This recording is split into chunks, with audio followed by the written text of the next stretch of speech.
किसी को गाली देना समस्या का समाधान नहीं है, किसी को विरोध करना समस्या का समाधान नहीं है। और जो आदमी अपने आप पर हंसने लगे उस पर दुनिया क्या हंसेगी। तुम जब खुद पर हंसने लगोगे दुनिया तुम्हारे ऊपर हंस नहीं पाएगी। कुछ लोगों ने ईमान को छुई मुई का पेड़ बना दिया है। हाँ, अरे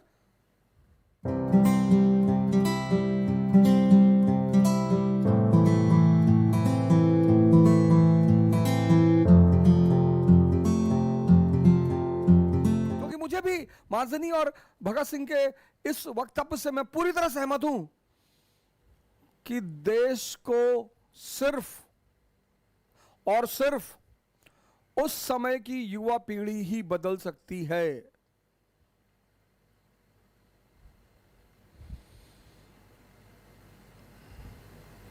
किसी को गाली देना समस्या का समाधान नहीं है, किसी को विरोध करना समस्या का समाधान नहीं है। समाधान क्या है? कमी को समझना कि हम गलत कहां हैं और इसका रिप्लेसमेंट क्या है। यह है मुख्य मुद्दा। कभी कभी जो बहुत इनोसेंट टाइप के लोग हैं, इनोसेंट, वो समझ ही नहीं पाते वो क्या कर रहे हैं। इसी पे सरदार खुशवंत जी का एक चुटकुला मुझे याद आ गया, मैं आपको बताता हूं। इनोसेंसी की लिमिट आप देखिए, इनोसेंसी की। तो सरदार खुशवंत जी ने कहा कि एक बार एक सरदार जी कहीं जा रहे थे और रास्ते में उन्हें एक चिराग मिल गया। सबसे ज्यादा सरदारों पे अगर चुटकुला किसी ने लिखा, सरदार खुशवंत सिंह ने ही लिखा है। और जो आदमी अपने आप पर हंसने लगे उस पर दुनिया क्या हंसेगी। बहुत बड़ी बात है। कभी कभी लोग सरदार खुशवंत सिंह से बड़ा नाराज हो जाते हैं कि सरदारों पे चुटकुला बना दिया। खुद पर हंसना, तुम जब खुद पर हंसने लगोगे दुनिया तुम्हारे ऊपर हंस नहीं पाएगी। और जब दुनिया तुम्हारे ऊपर हंस नहीं पाएगी तो तुम्हारा विकास रुकेगा ही नहीं।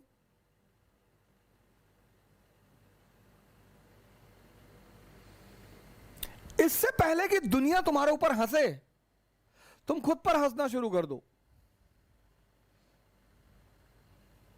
और जब तुम खुद पर हंसना शुरू कर दोगे दुनिया तुम पर हंसना छोड़ देगी।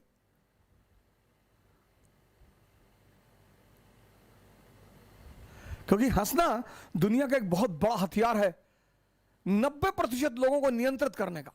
आगे नहीं आते वो। शादी वादी में देखो, कुछ लोगों को आप बुलाओ, भैया डांस कर लो, नहीं नहीं भैया हम डांस नहीं कर पाते। अबे कौन माइकल जैक्सन की तरह करने के लिए कह रहा है? भिखू मात्रा की तरह ही कर लो। सपने में मिलती है ये कुड़ी मेरी, सपने में मिलती है। कल्लू मामा की तरह कर लो, भेजेगी सुनेगा तो मरेगा कल्लू। कभी कभी लोग आपसे कहेंगे गाना गा लो, आप नहीं गाएंगे, लोग हंसने लगेंगे। गाइए, हर आदमी लता मंगेशकर थोड़ी है, गा दो। हो सकता है आपकी आवाज ही एक नया ट्रेंड बन जाए।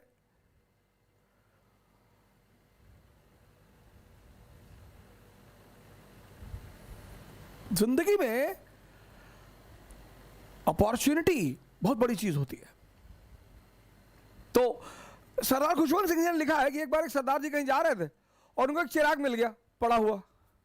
तो उन्होंने वो अलाउद्दीन का चिराग वाली कहानी पढ़ी थी, हम सबने पढ़ी है। तो उन्होंने चिराग को घिसा तो उसमें से जिन्न बाहर निकला। तो उन्होंने उस जिन्न से कहा, उस जिन्न ने कहा कि मेरे आका आप मुझसे 3 वरदान मांग लें। तो उसने कहा भाई काम कर, तू मुझे एक शराब की बोतल दे जिसमें शराब कभी खत्म ना हो। उसने कहा ठीक है, दे दिया एक बोतल। वो बैठ के सरदार जी पीने लगे। बोतल जैसे खत्म हुई फिर भर गई। सरदार जी तो बड़े खुश हुए कि वाह यार क्या बोतल हाथ लग गई। तो जिन ने कहा कि आका बाकी तो भी मांग ले।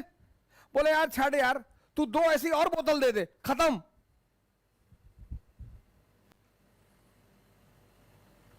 ये होती है इनोसेंसी।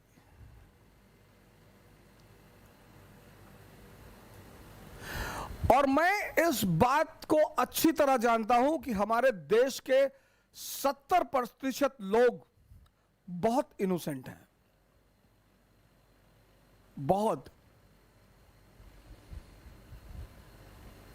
20% ने तबाही मचा रखी है और 10% असहाय है।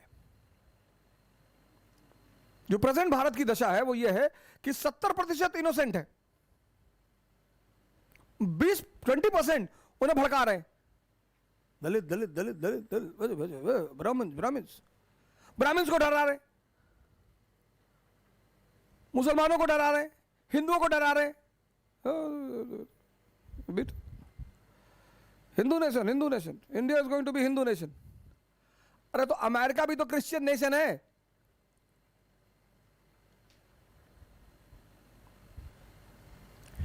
ईमान दुनिया की एक ऐसी चीज है, अगर एक बार मिल जाए, मिलना ही मुश्किल है। अगर एक बार मिल जाए ना भाई साहब,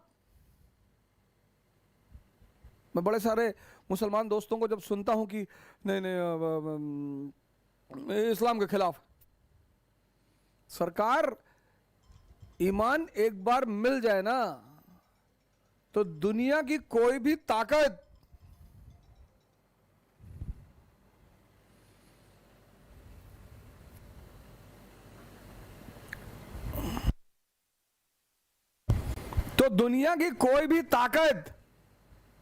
फिर उसे डिगा नहीं सकती सर।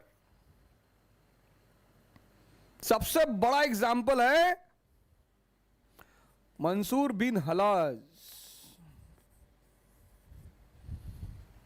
हर मुसलमान को एक बार इस आदमी की कहानी पढ़नी चाहिए, हिंदुओं को भी। मंसूर बिन हलाज हर मुसलमान को पढ़ना चाहिए सर। सर काट डाला, काट काट, पब्लिक खड़ी थी और बंदा हंसते जा रहा था। यह है ईमान। ईमान जानना चाहते हो क्या होता है? इसको पढ़ो। चलो छोड़ो, सरमत को पढ़ लो, सरमत को पढ़ लो, सरमत को, सूफी सरमत।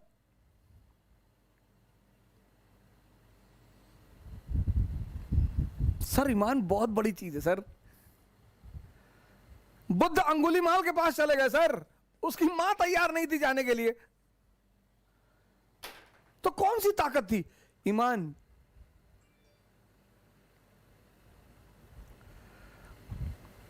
कुछ लोगों ने ईमान को छुई मुई का पेड़ बना दिया है। हाँ, अरे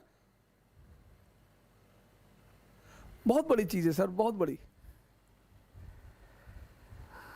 बहुत बड़ी चीज है।